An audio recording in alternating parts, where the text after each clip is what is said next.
Joe, thank you so much for being on the podcast. Welcome. Before we dive in, just to give the listener a little bit of a bit of context, um, how long have we worked together? Hi, thanks for having me. I'm going to guess 4 years?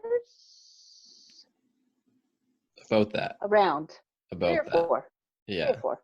Um, and that includes just like sort of the year off, I think that you had from the gym. Yeah. We worked together for 3 straight years, and then hit a bit of hiatus, but we've maintained the relationship and stayed in touch because how can you not when you've been integrated in each other's lives for that long? But Right? um, Yep, exactly. it's been a slice. But actually, even before I start asking you some questions, what do you do for work, and what do you enjoy doing in life? Well, I work for a financial management company. In life, I enjoy the outdoors. I enjoy my friends, my family. Uh, been known to do a little gaming every now and again, and Well, that's good. Gaming, as in casino. ka-ching, ka-ching, casino, Yeah, yes. yeah, slot machines and stuff. Yes. And you've had some pretty good luck over the years, if I don't recall, or if I do I've had a recall. few good hits, but of course I haven't. I know we've been on lockdown now for 2 months now, so there's been no gaming. So Yeah. yeah. Feeling the itch come back. Actually, you know what? It's amazing how much you don't miss something you think you'd miss. Interesting. Yeah, and it Very saves interesting. me money, right? Now my play money can go towards something else. So That's awesome. yeah. Um, so let's dive into some of these questions of just around your personal lifestyle. And you know my four pillars being fitness, nutrition, sleep, and stress management. Um, so just to again give further context, what is your favorite style of fitness or fitness philosophy? Well, I think if I'm focusing on what I do in the gym, I love lifting heavy stuff. That, but I'm also into, just walks and hikes and yeah. So I don't have any one particular thing that I gravitate towards. A little bit of everything. You try something new, you get hooked, you do it for a while, and then you move on to something else. Nice. Something that keeps you moving, right? Yeah, absolutely. And when you were lifting the heaviest things, what was your max? Well, I think my heaviest deadlift, I want to say 250. I think that's what it was, but yeah, that was right near the end of my gym time, so I kind of left it off at that. Now it's probably 80, right? So 250. That was a I think good that was my max. Yeah, that was a good one. yeah. We had the music pumping, and I wasn't in my head, so it was a good night. Yeah. How about on the nutrition side? Where do you tend to focus, or do you subscribe to a particular camp at all? The camp where restriction doesn't cause brain games with you. Yeah, a lot of people who struggle with eating um, tend to restrict, whether it be, and not that there's anything wrong with any particular type of eating, but whether it be low carb, high fat, whether it be low fat, whether it be fat free, whether it be vegan, whatever the case. For me, I've learned that filling my plate with healthy food groups, volumes, is the easiest and best way for me. It's been a long struggle to get there, but that's where I'm at. No, that's awesome. And you, like you said, it's taken you a while to find like what is working for you and what really is enjoyable and what again, yeah, it's just sustainable for you. And I think that's Well, huge. that's the key, the sustainable part. Like, I mean, I've been on the low carb bandwagon, I've been on the low fat bandwagon, and while at the time it was sustainable for like long periods of time, 3, 4 years, you get to that point where something triggers you and you move away from that, and then it's hard to get back. So if you're not missing anything, it's hard to miss anything. It's very true. Yeah. How about sleep? Oh, well, that's been a struggle for me over the years. I think I'm at a fairly decent place right now. Probably 3 years ago, I was probably at the worst place for sleep, like 2 to 3 hours a night. Now I'm anywhere from, well, it could be six to, I hate to say this, like 10 on the weekend. So, and not that that's good either, but at least there's more than less. It's true, very true. Yeah. And I know that's been we'll dive into that a little bit later. What's your typical way of either winding down or dealing with a stressful situation? What's your key stress management tool that you use? Well, that too has changed over the years, but like currently, you have to learn to walk away. Um, it's always helpful to talk to somebody. I have a great therapist. She's great. So I utilize her and friends and family. And exercise is also a way to just kind of walk away from the crap of the day and just you know focus on something else. Yeah, for sure. Take us back to the your first experience with anything. Well, I guess we'll start with fitness. What was your first sort of exposure to anything activity? What was it? Oh gosh. Well, when I was young, I was heavily involved in soccer. I probably started soccer when I was about, I don't know, probably 8 or 9. I played soccer right up until my late teens, like community soccer. Yep. But then once in school, I was involved in track and field, soccer, basketball, volleyball, all of the above, grass hockey. Interesting. And then Mm. as you got older, what did it transition to? I think that transition out of high school into college, I kind of lost that drive to participate in like community sports and whatnot, working, going to school. Um, Probably a bit of an excuse, but I played some recreational softball, beer league softball, but no, I didn't, I really just didn't have any interest, no particular reason, but I just kind of strayed away from it, which was a mistake, obviously, because, you know, for your mental health as well as your physical health, For sure. it's super important to keep active. So there's a lot of years of struggle with that. Yeah. And then Mm. after the college years, what was the main source of activity that you did?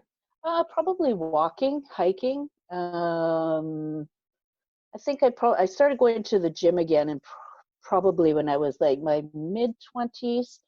Um, but dealing with gym intimidation and just not knowing what to do and not knowing who to reach out for help as to what you should do in the gym. Same thing. So I had a membership. I did it for a couple of months. Then I went away from it and went back to the things that I was comfortable with, which is basically walking and hiking. Right. Yeah. Did you do any other sport, I guess post university? Um, Year league softball, Yeah. doesn't everybody? Yeah. Um, you know, I may very well have, and I might be forgetting about it. That's part of the thing about being in your 50s is your brain tends to remember things and not remember things. Not that I know of, no. Other than the gym, but not a group sport, no. Right. So kind of off and on with varied activity. Yeah. Well, Um, and I think too, given not that people didn't exercise, but I think the focus on life was very different when I was in my early 20s than say it is now. Um, Accessibility to things. There were gyms, but there wasn't a lot of gyms. And again, it came down to, gym intimidation. So for the ones that were open, yeah. Interesting. When did you Hmm. notice, and this is more personally for me, because I'm a 90s kid, so Hmm. participation and Hmm. Oh, I bodybuilding remember that. and stuff like that. Yes. What before that, because that's when you were kicking around. Yeah. When did you really notice a big turn into those sorts of things, like more importance placed on physical activity and stuff like that? Well, we did the whole participation thing in school. I can't remember if that was elementary school or high school, but I think, my first, I think it was probably, in the 80s when, like the Jane Fonda workouts became huge and the dancercise and all that stuff. Um, I don't think, lifting weights would have ever crossed my mind at that time, because really, Yeah. girls shouldn't do that, right? So, and that's probably why. I mean, you just grow up thinking that girls don't do that, which is really silly because girls could do everything and probably better.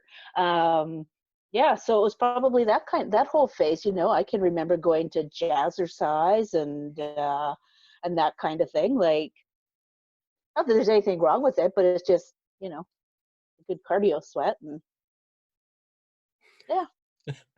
Interesting. I That's did not wear neon colored tights, but I did wear leg warmers. yes. That's pretty cool. I had to do a class. It was one of my first year classes where I had to run our like small health class through a step class that I had never done in my life. Oh, yeah, yes, right? Step. And so my partner and I, who she had done a few classes, but was very shy, she made the recommendation that we should wear like bright colors to do this as like sort of a layer of joke, but also like Right? to calm our nerves a little bit because we knew that we were going Yeah. to fool of ourselves. So A salute to the 80s. it was a good time, and I somehow got into it. It was weird, just in the actual class. I never did step class past that, but it was a good intro into, oh man, people did this and are doing this still like pretty consistently. Right?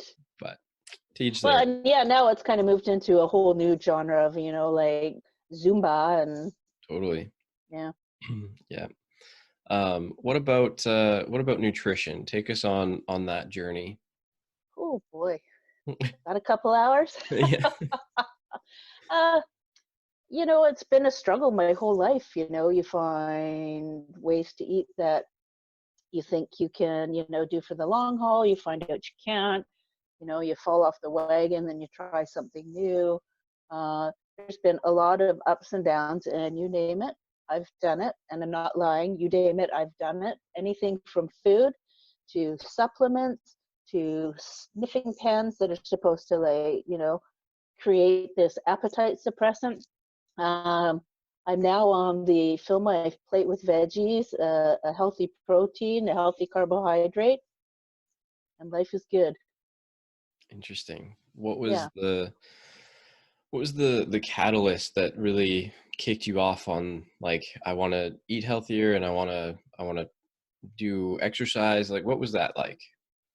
Uh, well, I think because I struggled with my weight, for such a long time, and I've been heavy, I've been thin, I've been heavy, I've been thin, and as I mentioned to you not that long ago, I'm at the heaviest I'm at now, but mentally, I am in the best place that I can be to make the changes I need to get back into, a fitness routine that's going to lean my body out for the right reasons and not for the reasons to look like somebody else or to fit into a certain size or weigh a certain number on the scale. And I know right now, like, there's this huge push for, against like body shaming and stuff like that. And it's not even about that for me. Like, I was teased as a kid about my weight, even though as a kid I wasn't big. But for me, it's about maintaining a good mental health. And without that, like, your world can crumble. And that means your exercise routine crumbles, your food routine crumbles, your relationships with your friends, your family, and your work crumbles. So for me, that's why I got back on the take care of me bandwagon. That's awesome. And Hmm. when did I fit into the equation? Like when on that journey did I jump in? Well, I think so. I was at, what would be considered a normal BMI. So I was moving from this place of um, eating a specific way to changing my body composition. And I wanted to be not muscular, but I wanted to be healthy and fit and be able to lift.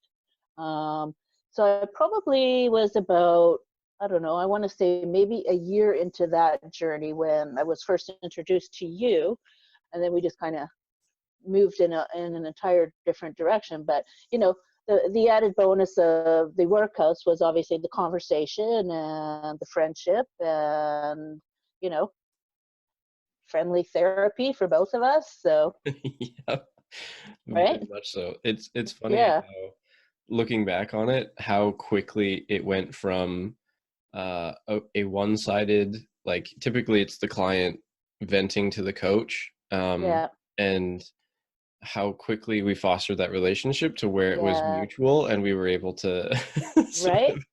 of commiserate, if that's the right word. Well, it is, right? And the good and the bad too, right? And the funny thing is like, as I've joked before, like the transition from my original trainer to you, I was not very happy about it because as someone who had never been involved in like a gym where you lift weights, they and at that time I was not as mentally healthy as I would like to have been, but it was such a struggle to go into a gym environment and feel comfortable. Right. So when I got to the point where I was comfortable with my other trainer, it was still hard for me to be in a room with other people who I thought were judging me for what I was doing and wasn't doing. So when he transitioned me and let me go and pushed me your way, as you know, I wasn't very happy about it. It was like I had to learn a whole person again and get a comfort level. But as you said, it was like relatively quick. And, looking back on that day, like shame on me, how silly of me, right? So look where we are now. Yeah, Worked out for the absolutely. best, right? Yeah. Tell me a little bit more, and elaborate as far as you're willing to go on the mental health struggle and how that was, because I know, and I can cherry pick because I've been a part of this, but the sleep factor, how that played into, particularly your work Yeah. stuff. Yeah. Um, yeah. It's hard to it's hard to throw everything into a small conversation like this, but yeah, when you in a stressful environment, no matter if it's work or something else, it impacts everything. And one of the things that it didn't impact was my sleep. I was averaging anywhere from 2 to 4 hours, depending on the day. Throw in an hour and a half commute each way, working excessive hours. It was tough, and you know the whole situation, and I won't go into details with that, the whole situation surrounding my work environment took its toll on me mentally. And I was in a place that I never thought I would be in ever in my life. And yeah, my world basically crumbled. I was trying to maintain a healthy diet and basically picking pieces from different types of eating plans and trying to formulate my own. I was going to the gym and working my butt off, but my weight kept going up and up and up and up. Poor eating, obviously, uh, lack of sleep, huge amounts of stress, and my mental health. Like I basically isolated myself from everybody in my life, and I had one small outlet, which was the gym. So I would go there at night, do my workout, and I would feel fabulous when I left there. And I kept saying to myself, why don't I do this more? Why don't I do this more? Mental health is a funny thing, right? It will make you or break you. And taboo subject. A lot of people don't like to talk about it. People think it's a sign of weakness. And I've had people say that to me before, like, oh, I thought you were so strong. How could you let that happen? Well, you know what? Things happen and they're out of your control. People take advantage. And yeah, so I'm here to say it can happen to anyone. It could happen to you. It could happen to your mom. It can happen to anyone. Absolutely. And it's a constant struggle, knowing even from my own personal struggles as well. It's not like the how could you let this happen comment that just Yeah. irks me on so many levels. But Yeah. Well, and not only it irks me, it's kind of hurtful, right? Like, yeah, I mean, somebody's, opening themselves up to judgment when they, share with you. So yeah, that's one of the tougher ones. Um, I had people say to me, "Oh, I thought you were such a strong person." And I'm like, "Well, I am a strong person. Look how long I've coped with this and not had a complete meltdown." Um, yeah, yeah, it's a weird thing. It's a weird thing. And I know, you know, it is out in the open more now than it used to be, obviously. But yeah, people don't be afraid to get the help you need, even if it's just talking to a friend, your spouse, whatever. Yeah. It's super important for your well-being. And your well-being, everything, your physical self is controlled by the mental self. So Yeah, it's so true. And like yeah, it even further, like the quick conversation that you were mentioning, it just, that is the prime example as to why people don't want to open up and don't want to talk about it, is because like especially when you're met with some sort of either resistance or judgment or whatever you want to call it, like you don't want to have a conversation with that person. So yeah, it's hard to find that person in some scenarios, and that's the tricky bit. And that's where it like is. having an objective party, be it a therapist or a counselor, Oh, for help. sure. And then I see it all the time with working with clients of varied backgrounds and histories. And some people are more open than others, and some people, like once you crack the nut, it's like Yeah. the waters just keep coming. But Hmm. yeah, I mean, having the conversation is better than not in every case, in my opinion. Well, and I think too, obviously, 10 years from now, people will having a different conversation than we're having now. Just as 10 years prior to this, they covered it with mental health. You know, Yeah.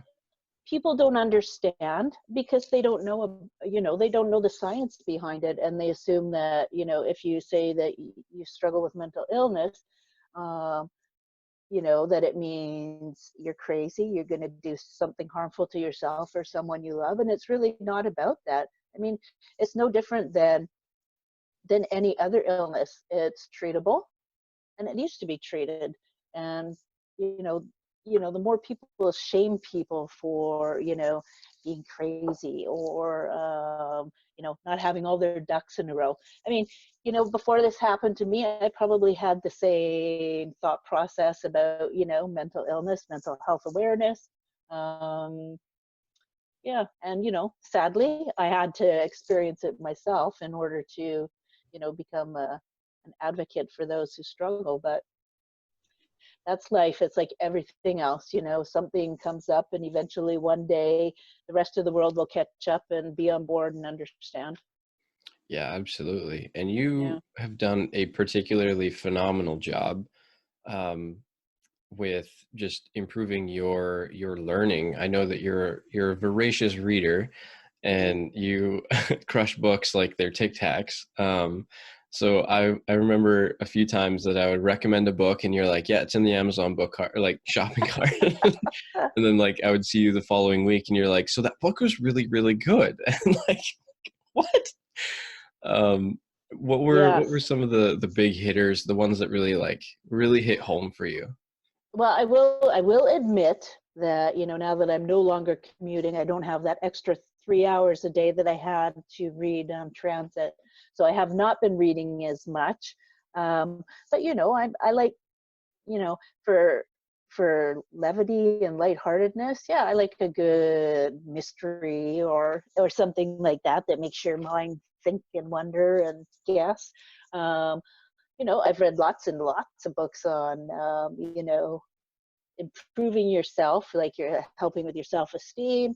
I've read fitness books. I've read diet books. Well, I actually cleaned out my closet during this period of all my diet books, so they're all gone. But no, I'm into a little bit of everything, and some stuff it's like a struggle to get through because I don't know if I buy into it, and that's part of the thing. You have to, if you're reading a book about something that's supposed to impact your life, there has to be a buy-in at some point.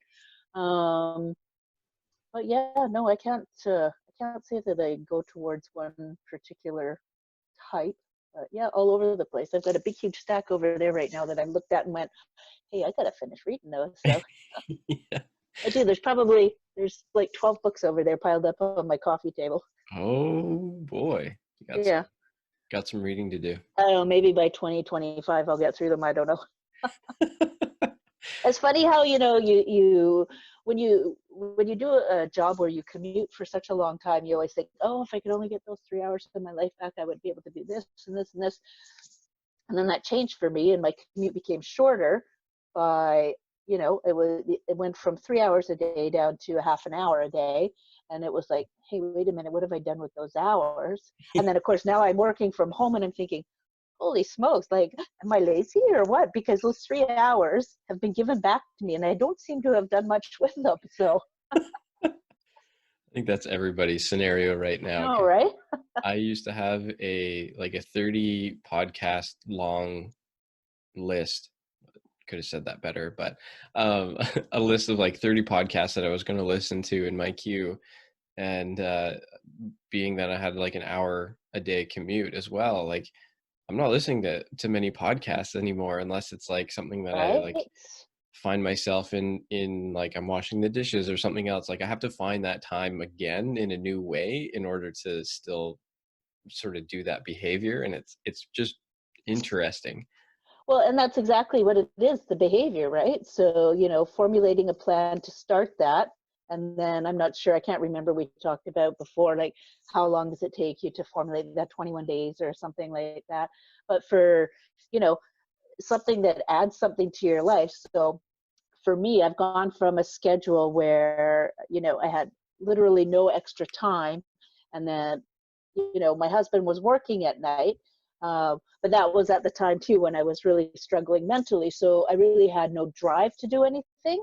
But now he's not working. We spend basically 24/7 together now, and I have way more time, but I'm still not productive. I need to build those habits and stick to them, right? And I think everybody's kind of in the same boat where they're going, okay, well, after this is over and we can get back to normal life, well, I think our normal life is going to be like this for probably another 6 months. There's a few, openings here and there. So, Yeah. good plan to start the habit. So I'll commit to not committing to commit. We're so good at that, aren't we? Right. So next time I talk to you, you're gonna be like, which of those books did you read? And I'll be like, none. But that also begs the question of like, did those books really need to be read at this time, right? Like we sort of No, hang on yeah. to the behavior because we feel like we should, and yet Yeah. it doesn't necessarily matter all that much. No, too. And I think for me, like, part of the issue with some of the books, not all of them, some of them are like I said, like mystery and that type of thing, but I do have a lot of books on, health and nutrition, and like everything in life, there's varying opinions on um, the right way, the wrong way. So I think the struggle that I have with those books now is that, and I think you and I had this conversation once before. I read a book, and I think you recommended it to me, and I Yep. can't remember even what it was, but in it they were talking about nightshade vegetables or something. I can't remember. It was the book is called The Plant Paradox. Is that what it was? Okay. Yeah. I was so pissed off that somebody was telling me I could not eat an onion. Like, there is bigger issues with my food than eating an onion. So it was that kind of thing. And it's like, oh my God, I feel so bad about myself because, we've grown up dictating what's good food and what's bad food and restricting this in order to be the best that you can be. And now, out of the blue, somebody's telling me an onion is a bad food for me. It was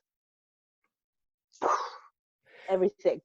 And so, when you have a book like that, and then you got another book that says, oh, eat all the onions you want, like, easy to see why people are so freaking messed up. Like, honestly. Yep. Yeah. Again, or that's part of why I wanted to do this podcast as well, is just to clarify a lot of or not even clarify, but just simplify a lot of the stuff. Like, does eating an onion mess up your metabolism? Probably not. Like, unless you've been Yeah. tested by a naturopath Yeah. or food sensitivities or something Right. like that. Yeah.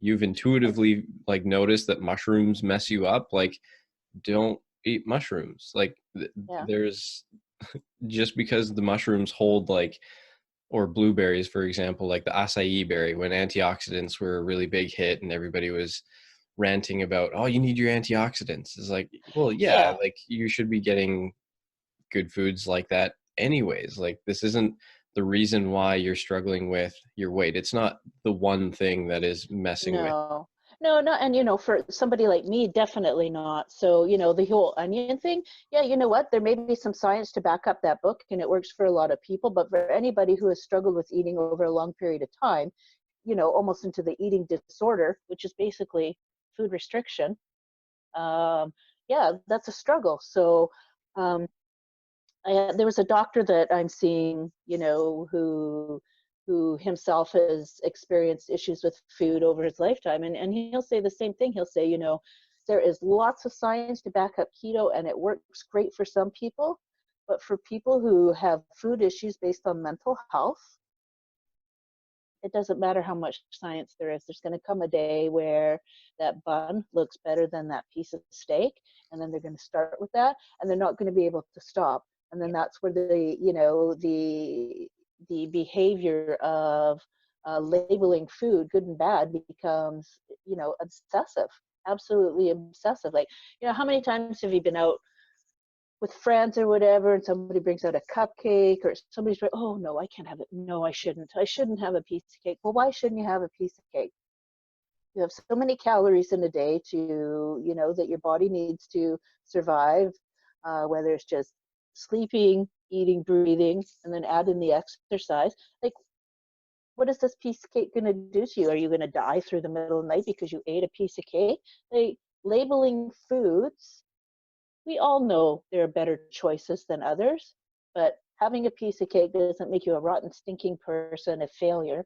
Um, so yeah, back to the brain games. So science can support those ways of eating for a lot of people, but for anybody who struggles, with eating issues, yeah, it's just, you can be successful for a long period of time, like I said I was, and then, you'll come up against a roadblock and you'll be like, oh, it's okay, just this one time. And then, all the pieces start to unravel. And then you think, okay, so I've done this way. Now what I'm going to do, okay, let's try Weight Watchers. Let's try vegan lifestyle. It's hard. It's so hard to navigate, the science from the bullshit. Yeah. Yeah.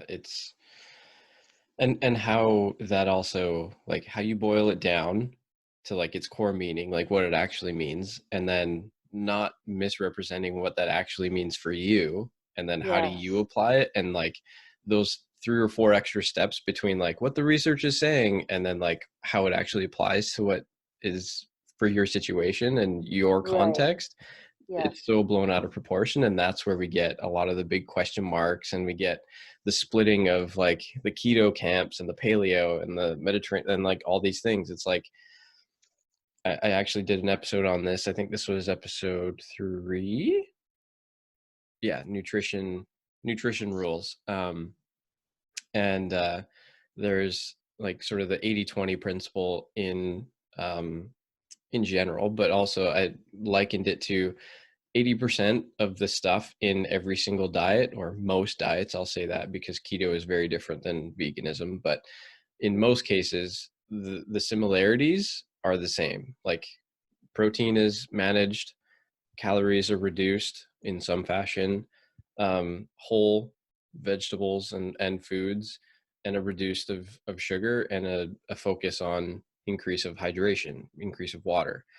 Yeah. The extra 20% where you're eliminating food groups or specific foods, like that's the differentiator, but the core 80% of what actually matters is the same across the board. Yeah. Right. Calories in, calories out. Hamburger versus carrot, whichever, right? So you got 500 calories here in a hamburger, which will keep you happy for a few hours, or 500 calories in carrots, which will leave you peeing orange for days, right? So, volume, woo, right? Yes. Yeah, it is. It's so messed up, and like, I would never ever suggest to anybody, that their way is not the right way for them. But it's really hard, when you live a life of restriction, whether you're restricting carbohydrates or fat, or, if you eat all meat and don't even eat vegetables.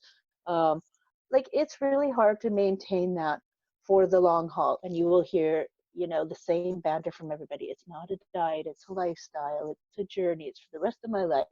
Well, I've said that probably on like 15 different ways of eating, right? Like, no, I'm good, it's a lifestyle. Yeah. And then it gets down to the point where people in your life will be like, okay, so what are you eating these days? Are you okay to eat this? Do you want to come for dinner? Oh, what should I make? Is it okay? Are you eating that these days? Like dragging them, sucking them into my diet culture world, along with anything that they've read about diets. It's just, oh my God, it's so messed up. Like, we honestly, I could talk to you for days, weeks, months about this, as you know. And the one thing that would make me very happy is if anybody, male or female, could come into this world and not experience, diet culture for their life. Like, grow up having a healthy relationship with food, your physical and mental health, win-win, right? Like, Yeah. I think back to, and, I feel for people nowadays with, access to social media and stuff. For me, it would be buying the magazines back in the day when I was in my early teens and, you know, showing pictures of these girls who were already like model thin. Oh, how to lose 10 pounds and with this cleanse, right? And now, I mean, it's accessible to everywhere. I mean, you see toddlers using cell phones, and it just, I don't want to think that, their whole life will be impacted with this the way mine was. So if one thing could come from, any mama out there, growing up with their kids, is not to attach labels to food like, oh, here's a treat if you behave, this is good. So, I'm not going to give you broccoli if you're good. I'm going to give you a chocolate bar. So already there's a differentiation between what is good for you and what is like a treat and special. And then, it only gets worse as they get older. So Yeah, and you're just fostering that behavior, and that's something that I'm more cognizant of now that we're like 2 months away from a little baby yeah, coming right. around, is Yeah. like, what behaviors am I going to exhibit and like be as an example with all of my like knowledge, my theoretical, and like how does that actually boil down into like how I actually am and how I act in front of this child. And it's interesting because my sister's gone through it twice now, and she's just, I mean, she's a mom and she's going through the same struggles of just like, I want Yeah. to set a good example for my kids because of such and such and such. And it's like, okay, yeah, like now this is where like I can do it easily in like a coach to client relationship, but now this is like, this is going to be my legacy. This little munchkin is going to be the mini me, and they're going Right. to exhibit the behavior of the good version of me and the bad version of me. Like Of course. it's going to be a great mirror just to have that. Is like, okay, am I Yeah. practicing what I preach? And Right. the answer is no. Then I got to get my crap together.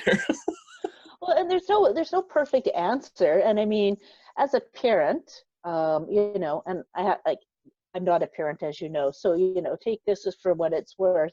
But in my experience with family and friends, when it comes to food, you know, if your purpose is to give your child nutrients and fill them up to help them grow, physically and mentally, um, I don't think that excludes all foods. So if you get to a point in your life where your kid won't eat and all they want to eat is like grapes for dinner and a cracker and a stick of broccoli, like that's a win, right? So, for, back in the day when it would be like, oh, if you don't finish what's on your plate, you're not getting any dessert, right? And so, you force yourself to eat in order to get the treat at the end.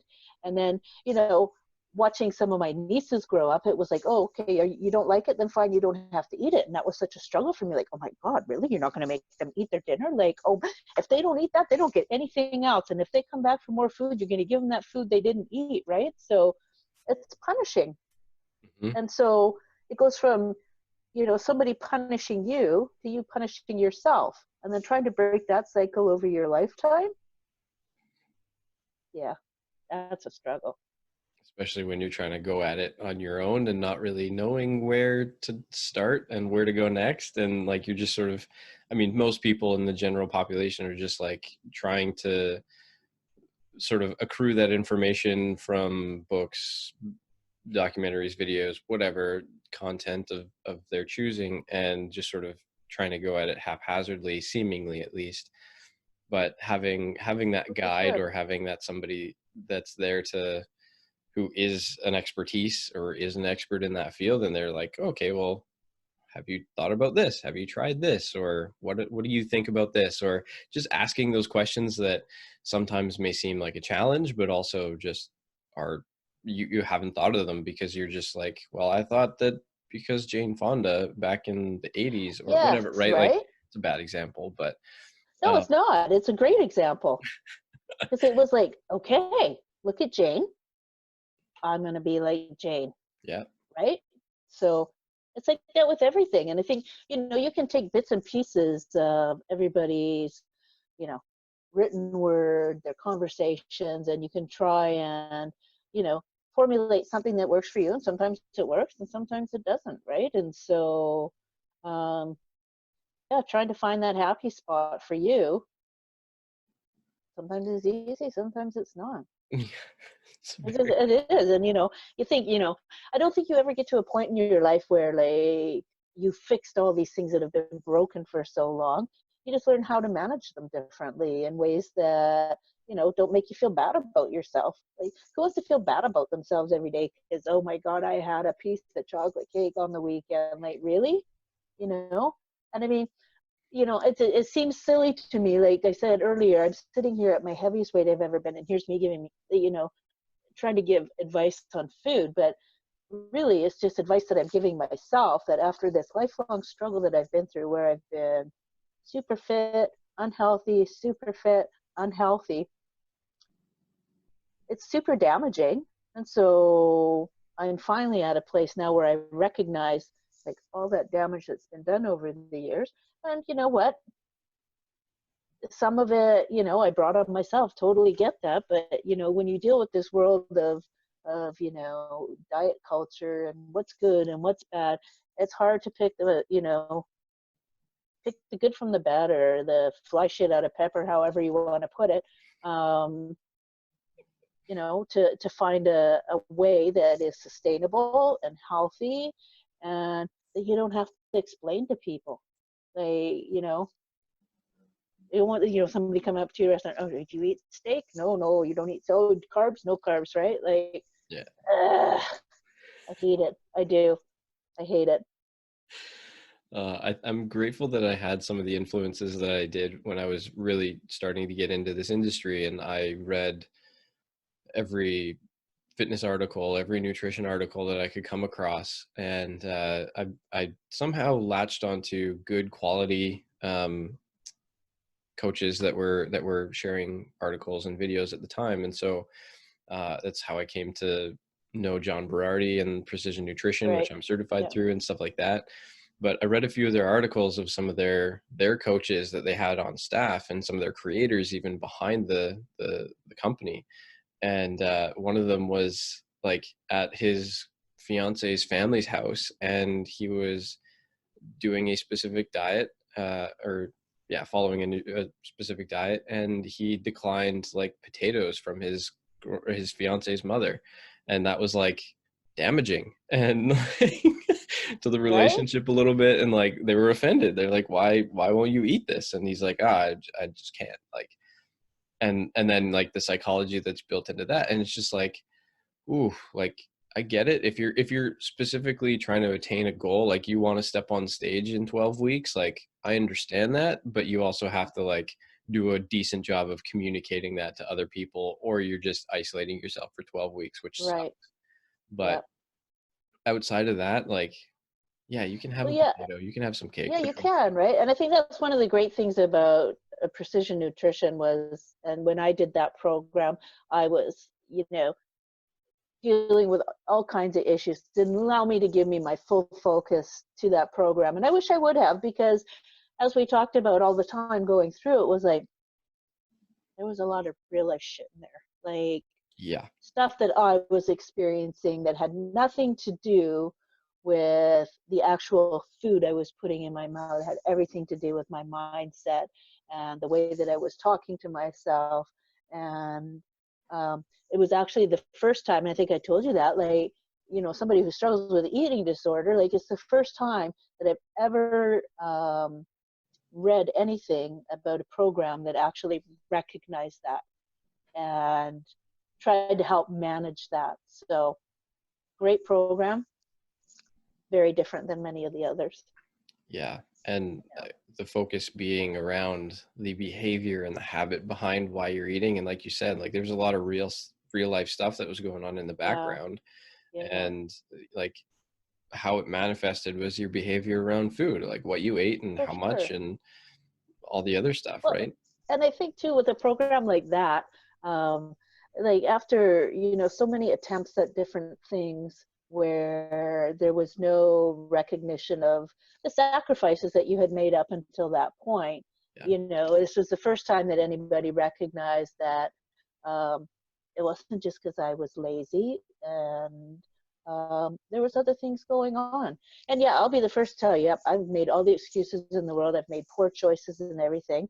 Um, so I, I can't say that I haven't, but on the other hand, there's been lots of things that have happened that have impacted my ability to make good decisions for myself and to be kind to myself. So, Absolutely. mm, We could talk about this forever, but I want never. to wrap some stuff up here with Sure. a few other things.